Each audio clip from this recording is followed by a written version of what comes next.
Hello students, आप देखना शुरू कर चुके हैं भाभा कैरियर इंस्टीट्यूट। और पिछला 2 वीडियो हम लोग देख चुके हैं जो क्लास 12 का बायोलॉजी से रिलेटेड है। और क्लास 12 का बायोलॉजी जो शुरू होता है यूनिट 6 से, उसका इंट्रोडक्शन वीडियो देख चुके हैं। और साइंटिस्ट के बारे में, एक साइंटिस्ट जो पंचानन महेश्वरी साहब है, उसके बारे में देख चुके हैं। और क्लास 12 का बायोलॉजी का जो पहला चैप्टर है, sexual reproduction in flowering plant, उसका इंट्रोडक्शन देख चुके हैं। और ये जो 3 चीज़ें हम लोग पढ़े हैं, उससे क्या ऑब्जेक्टिव क्वेश्चंस आ सकता है और क्या-क्या चीज़ें हम लोगों को जानना है, उसके लिए हम यहाँ पे 50 एमसीक्यूज़ लेकर के आए हैं। 52 एमसीक्यूज़ है उसमें, जो आपको बहुत अच्छे से उसके हर क्वेश्चन को, हर चीज़ को, जो चीज़ आपको जानना है, उसको रिवीजन करा देगा। और इससे आपको याद रखने में मदद मिलेगी। और नया क्वेश्चन अगर इससे आता है, क्योंकि देखा गया है पिछले नीट के एग्ज़ाम में कि जो इंट्रोडक्शन है, वहाँ से भी क्वेश्चंस आ रहे हैं, ठीक है? 2025 के ही एग्ज़ाम में आ चुका है क्वेश्चन। तो चलिए अब हम लोग क्या करेंगे, क्वेश्चन देखेंगे। आप देख रहे होंगे पीडीएफ जो सामने दिख रहा होगा, इसमें तो प्रोग्रेसिव कैरियर इंस्टीट्यूट लिखा हुआ है। तो जी हाँ, आपको अगर ऑफलाइन क्लास करना है तो आप प्रोग्रेसिव कैरियर इंस्टीट्यूट में आ सकते हैं। और एक यूट्यूब चैनल है पीसी इंस्टीट्यूट के नाम से, वहाँ बहुत प्यारा प्यारा लेक्चर केमिस्ट्री का देख सकते हैं। एड्रेस की अगर बात करें तो ये बरियातू में है, रिम्स के नज़दीक या फिर आलम हॉस्पिटल के नज़दीक है। हमारा यही इच्छा होता है कि बच्चा प्रोग्रेसिव से पढ़े ऑफलाइन, और ऑनलाइन अगर पढ़ना है तो भाभा से पढ़े या फिर पीसी इंस्टीट्यूट से पढ़े। और यहाँ से पढ़ने के बाद वो एंट्रेंस एग्जाम को क्वालिफाई करे और बगल में रिम्स मेडिकल कॉलेज है, वहाँ पे एडमिशन ले और अपना स्टडी करे और अपना करियर को अच्छा बनाए, ठीक है? तो आप अगर ऑफलाइन क्लास करना चाहते हैं तो प्रोग्रेसिव कैरियर इंस्टीट्यूट ज्वाइन कर सकते हैं रांची में। तो चलिए अब हम लोग कुछ ऑब्जेक्टिव क्वेश्चन देखते हैं तुरंत, कि जो टॉपिक हम लोग पढ़ चुके हैं उसका ये ऑब्जेक्टिव क्वेश्चंस लेकर के हम लोग आए हैं। तो सबसे पहला क्वेश्चन अगर देखोगे, तो सबसे पहला क्वेश्चन है कि biology is mainly the study of, biology किस चीज का स्टडी है? Life on earth. अर्थ पे जो लिविंग ऑर्गेनिज्म है या जो लाइफ है, उसके स्टडी को हम लोग बायोलॉजी में बेसिकली पढ़ेंगे, ठीक है? यहाँ हम लोग सीक्वेंस से नहीं, हम लोग यहाँ पे बेसिकली क्या करेंगे, अपने सहूलियत के हिसाब से क्वेश्चन करते जाएंगे। फर्स्ट क्वेश्चन कर चुके हैं। सेकंड क्वेश्चन हम लोग देखते हैं, दूसरा क्या है? Species continue to live for millions of years mainly because of. कि देखो, कोई भी लिविंग ऑर्गेनिज्म का एक इंडिविजुअल, जैसे एक आदमी, एक प्लांट पैदा होता है और मर जाता है। लेकिन जो स्पीसीज है, जैसे पूरा ह्यूमन की बात करें, जो स्पीसीज है वो लगातार मिलियन साल से बना हुआ है। तो ऐसा क्यों हो पा रहा है? क्योंकि लिविंग ऑर्गेनिज्म रिप्रोडक्शन होता है। तो जब तक एक ऑर्गेनिज्म बड़ा होता है, यंग होता है, बूढ़ा होता है, मरता है, उससे पहले वो अपने जैसा बच्चा पैदा करके जाता है, जो फिर यहाँ पे रहता है, ठीक है? तो रिप्रोडक्शन मदद कर रहा है मिलियंस ऑफ ईयर तक स्पीसीज को कंटिन्यू रहने में आपके, ठीक है? क्वेश्चन नंबर 8 अगर देखोगे तो क्या है?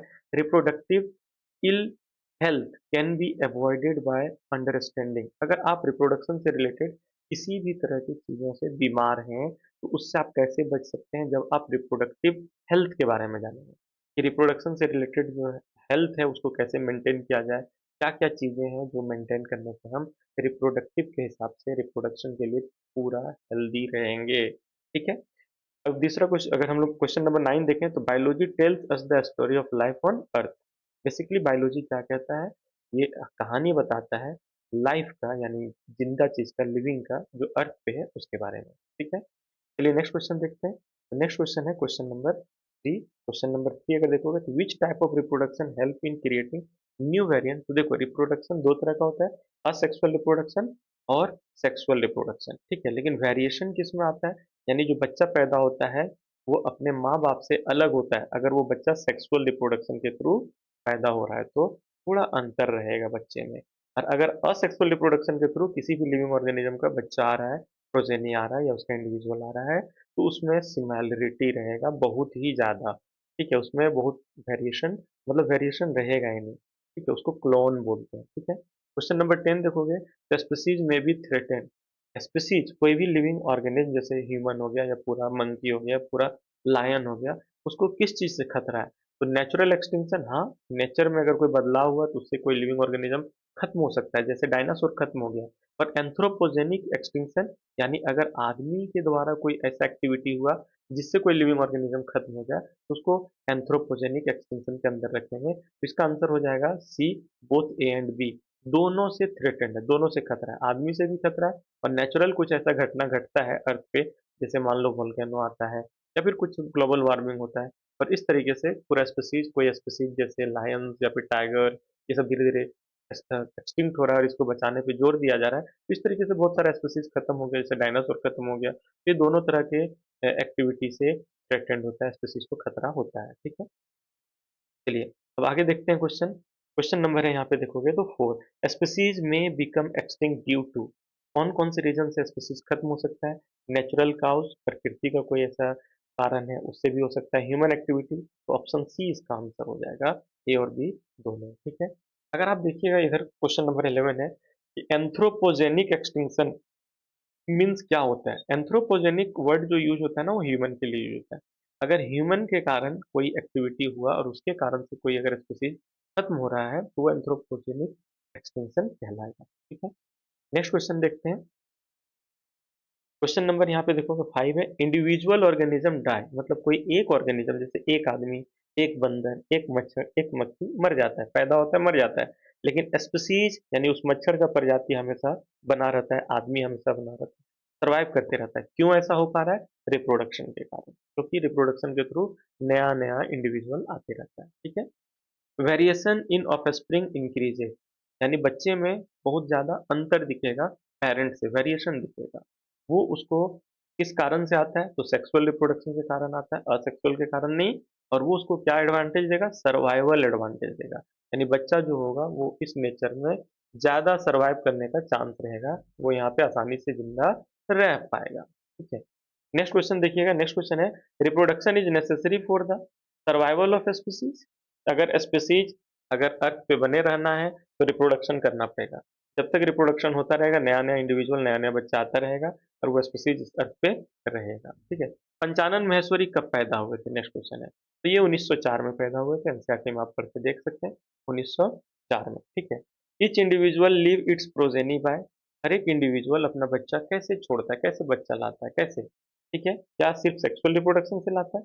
क्या सिर्फ ओनली असेक्सुअल रिप्रोडक्शन से? नहीं, दोनों तरीके से, वो सेक्सुअल रिप्रोडक्शन और असेक्सुअल दोनों तरीके से रिप्रोडक्शन करके अपना बच्चा पैदा कर सकता है। ठीक है, यहाँ देखो पंचानन महेश्वरी के बारे में, तो उसी के बारे में क्वेश्चन है, he was born in which city, Panchanan Maheshwari कौन से सिटी में पैदा हुए थे? जयपुर में। ठीक है, एनसीईआरटी में पढ़ सकते हैं आप, और पिछले वीडियो भी देख सकते हैं जो एनसीईआरटी लाइन बाय लाइन है, वहाँ पे आप ये देख सकते हैं। ठीक है, नेक्स्ट क्वेश्चन है, और higher education he move to, यानी पंचानन महेश्वरी साहब हायर एजुकेशन के लिए कहाँ चले आए थे? इलाहाबाद चले आए थे। कहाँ चले आए थे? इलाहाबाद। ठीक है, फिर उसके बाद है he obtained which degree during higher education, higher education में कौन सी डिग्री किए थे? एनसीईआरटी में ये बात मेंशन है, बीएससी किए थे। क्या किए थे? बीएससी। फिर क्वेश्चन है, Panchanan Maheshwari become one of the most distinguished क्या? बॉटनिस्ट थे, बहुत ही अलग प्रकार के वो बॉटनिस्ट थे उस समय। जो नॉर्मल साइंटिस्ट थे, बॉटनी से रिसर्च करने वाले, उससे वो हट करके थे और बहुत ही अलग काम कर रहे थे। ठीक है, he was inspired by the teacher, कौन से टीचर से वो इंस्पायर हुए थे? तो एनसीईआरटी में उनके एक टीचर का नाम मेंशन है, डॉक्टर डब्ल्यू ड्यूजियन। ठीक है, ऑप्शन बी इसका करेक्ट हो जाएगा। ठीक है, और क्वेश्चन अगर देखेंगे तो डॉक्टर डब्ल्यू ड्यूजियन जो है वो क्या थे? एक अमेरिकन मिशनरी टीचर थे, अमेरिकन टीचर थे जो इंडिया में एक मिशनरी, जो क्रिश्चियन मिशनरी एजुकेशन से रिलेटेड होते हैं, उसके साथ वो यहाँ पे आए थे एज ए टीचर। ठीक है, who inspired him develop interest in botany, botany में पंचानन महेश्वरी साहब को इंटरेस्ट किसने डेवलप किया? तो उनके जो टीचर थे डॉक्टर डब्ल्यू ड्यूजन, इन्होंने इंस्पायर किया था पंचानन महेश्वरी साहब को, बॉटनी में इंटरेस्ट डेवलप कराया था। ठीक है, चलिए नेक्स्ट क्वेश्चन क्या है? नेक्स्ट क्वेश्चन है, his research mainly focused on, तो पंचानन महेश्वरी साहब का जो रिसर्च है वो किस पे बेसिकली बेस्ड है?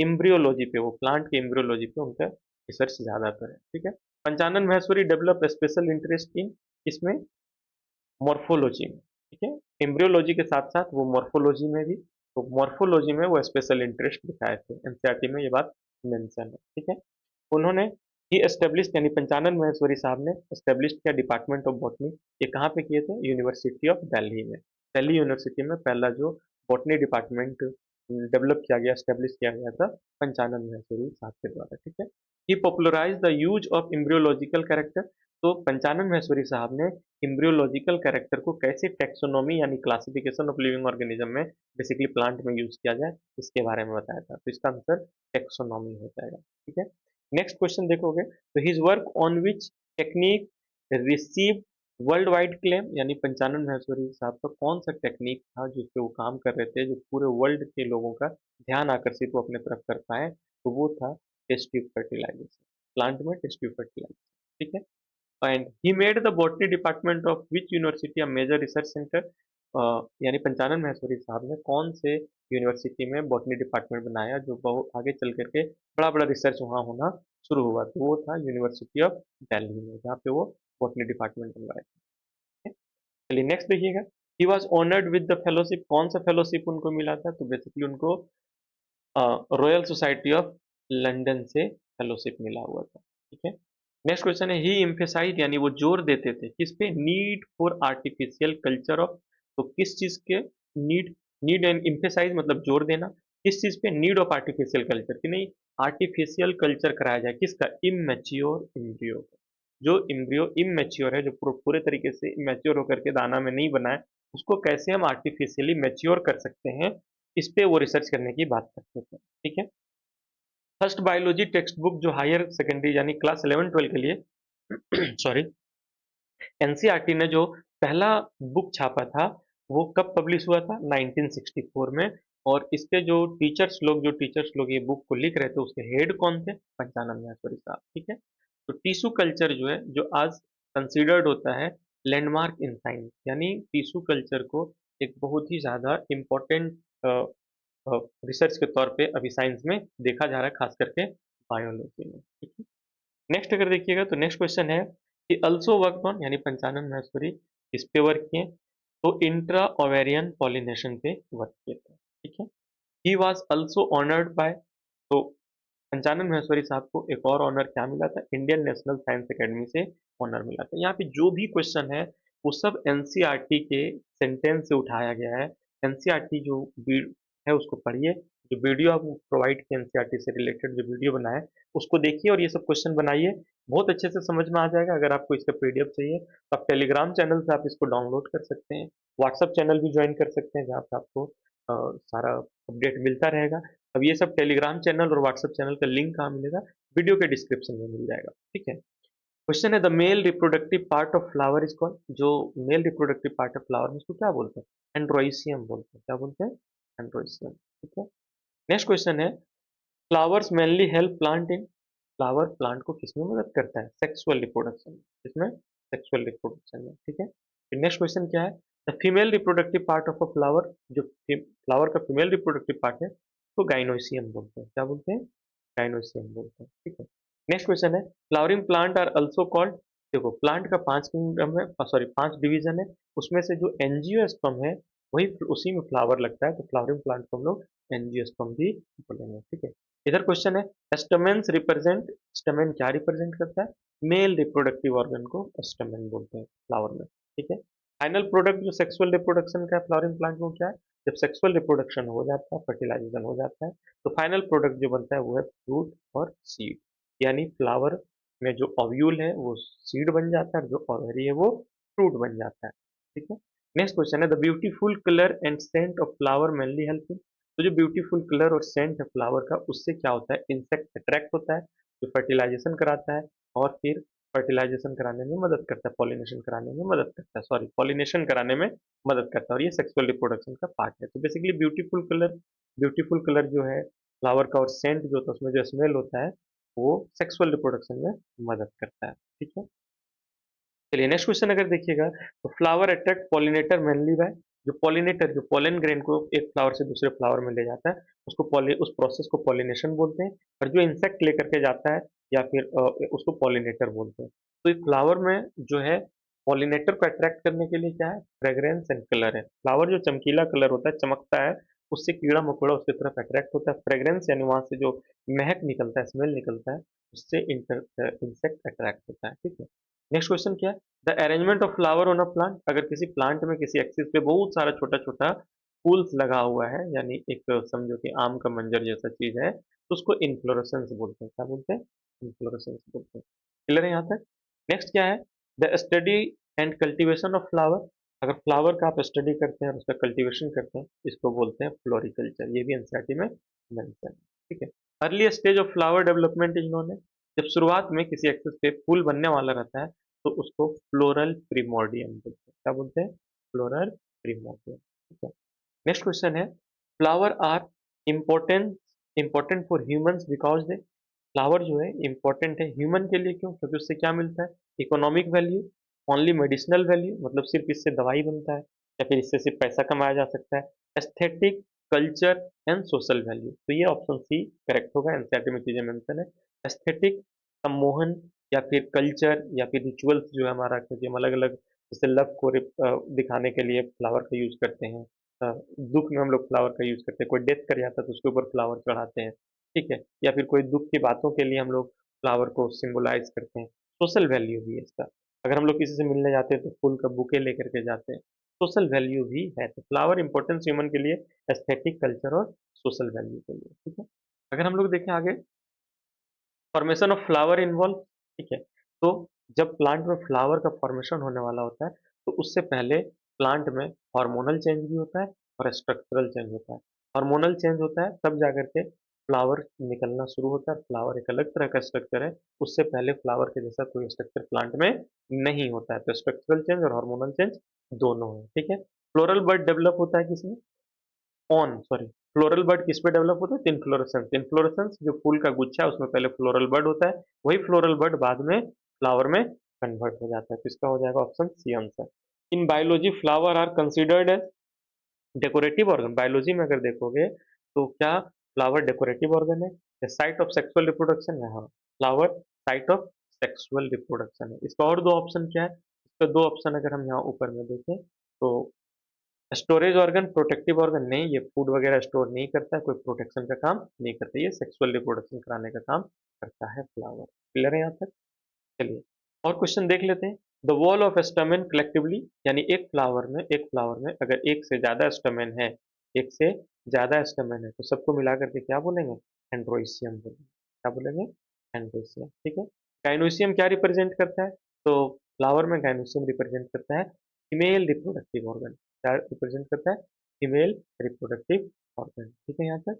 नेक्स्ट क्वेश्चन है, flowers are considered morphological and embryological. बिल्कुल एनसीईआरटी के लाइन से उठा करके पूछा गया है।